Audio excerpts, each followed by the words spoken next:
And shout out Nate Hockman. He brought this up too. And I think I've been thinking about this He's a lot. He's a treasure, dude. I love that guy. It's great. So from him, it's remarkable how demoralized the left is. Trump is just steamrolling them. They can't even muster outrage. In 2016, it was 5 alarm fire hysteria. If he had been this aggressive in his first week, the country would have burned. Now there are barely even protests. I mean, I can speak from my personal experience. I could not find protesters at you the were inauguration, looking, which was crazy. I was actively looking, seeking out. And if you remember some scenes from 2016, 2017, I mean, look at this. Huge crowds. I remember the social media mobs. And that was from 2016. If you go to what we see now, I mean, this is the best they could muster. And it's almost kind of sad. But I would ask now. They're not sending their best. What I would ask now at this point, why do you think the spirit is just broken? Why has there been new unified protest? Do you think Trump really benefited from having 4 years to sit and think about what he wanted to do and just watch things kind of go down? The reason why they're not able to do as much moral outrage because Donald Trump, when he first got elected, it almost felt like he snuck in. No one thought he was going to win, and he only won by the popular, and he didn't win electoral. He won the Electoral College majority, which, yes, that is legitimate. However, it didn't feel like it to hundreds of thousands of communists that we have in this country. So they went bananas with the resistance and all that kind of stuff. And they could try to have this moral claim that, no, actually, the American people don't want this. They support us, but it's only because of this crazy, archaic, 200-year-old system that elects presidents in this random way. But now they can't say that because American people are like, yeah, we actually want this guy. This is the guy really we want. Yeah. We want him more than we want your guy. We tried them both, and we want that one. Right. Yeah. So, I mean, it's absolutely crushing because they're like, oh, they could say before, oh, my gosh, it's just my crazy uncle at Thanksgiving who thinks like this way. Actually, you know what? A majority of people think this way, including a lot of blacks and Latinos. They're with us on this one.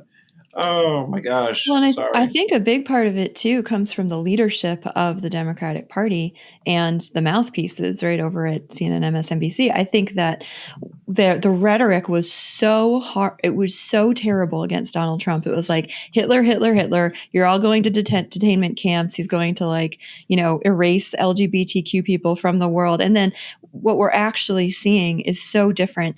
And the leadership class is like shaking his hand and sitting with him at the funeral and going to the inauguration. And next to Hitler at they're just so right. Weird. They're not even really reacting. And when the leadership doesn't have the conviction of their rhetoric, I think that. But what leadership is to the Democratic Party? That's the problem. Except for AOC, she's still holding on to the scale. I mean, they don't have any leadership though. Like what? Like Chuck Schumer is the leader of the Democrats now. Is it still kind of Obama? I mean, like there's a leadership vacuum, and so you're getting all these like Chris Murphy, your senator from Connecticut, like a total idiot, just flapping his gums like. What are you talking about, Chris? Oh my gosh, Elon Musk doing this weird hand gesture. Obviously, that was invoking the Hitler Sieg Heil thing. Like, really? I'm not even angry at it.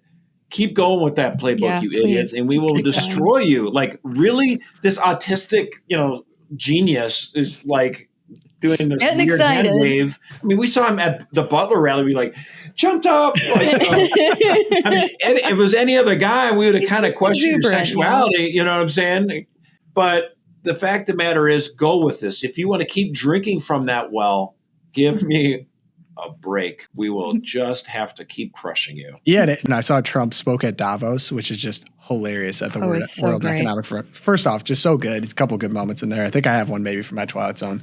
But one of the things he brought up was his executive order to get rid of misinformation and censorship, government censorship. And him saying that misinformation is a tool to limit people's First Amendment right to free expression and actually limits progress. And I'd have to think, oh my gosh, it's hard to even put myself back in 2016. But I could not think of a more deserving group to lose their own legitimacy and power than mainstream media. And Trump's biggest contribution to America in 2016 was calling out the people that were fake news, and it was hilarious and it stuck, but it just was proven true time and time and time and time again. And then you get Elon Musk buying X, or Twitter, now X.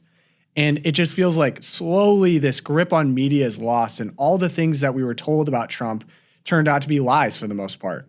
And I think you just hear lie after lie after lie, and that might have motivated people in the beginning when you weren't sure it was a lie and you thought you could trust the media. But man, after we're almost 10 years deep, 8 years deep in this slow slide of just lies being proven out to be lies, lies being proven to be lies. And I just think you almost have to give Trump credit for whatever quality he has, the it quality that he has, to push through all of the things levied against him. I mean, really, talk about an American story.